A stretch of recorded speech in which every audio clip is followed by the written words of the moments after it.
Hello friends, welcome to our channel Plagfree Content.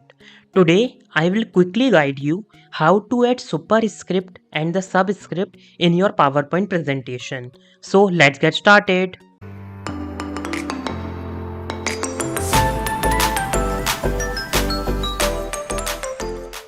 Firstly, I will let you know the use case of the superscript. For example, during the mathematical equation, we need to add x square or the y cube.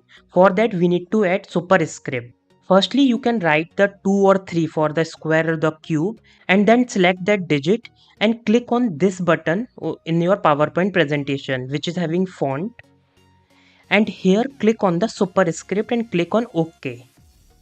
By this you can see my 2 become square. Same I will let you know for the cube part. I have selected the 3 and click on the superscript and click on OK. So by this I have created the superscript.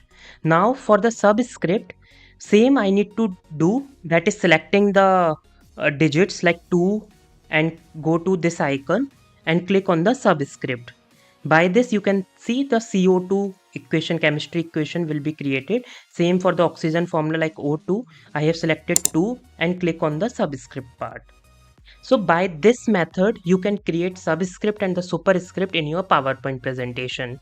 If you like this video, please thumbs up and don't forget to subscribe our channel. Thank you and have a nice day.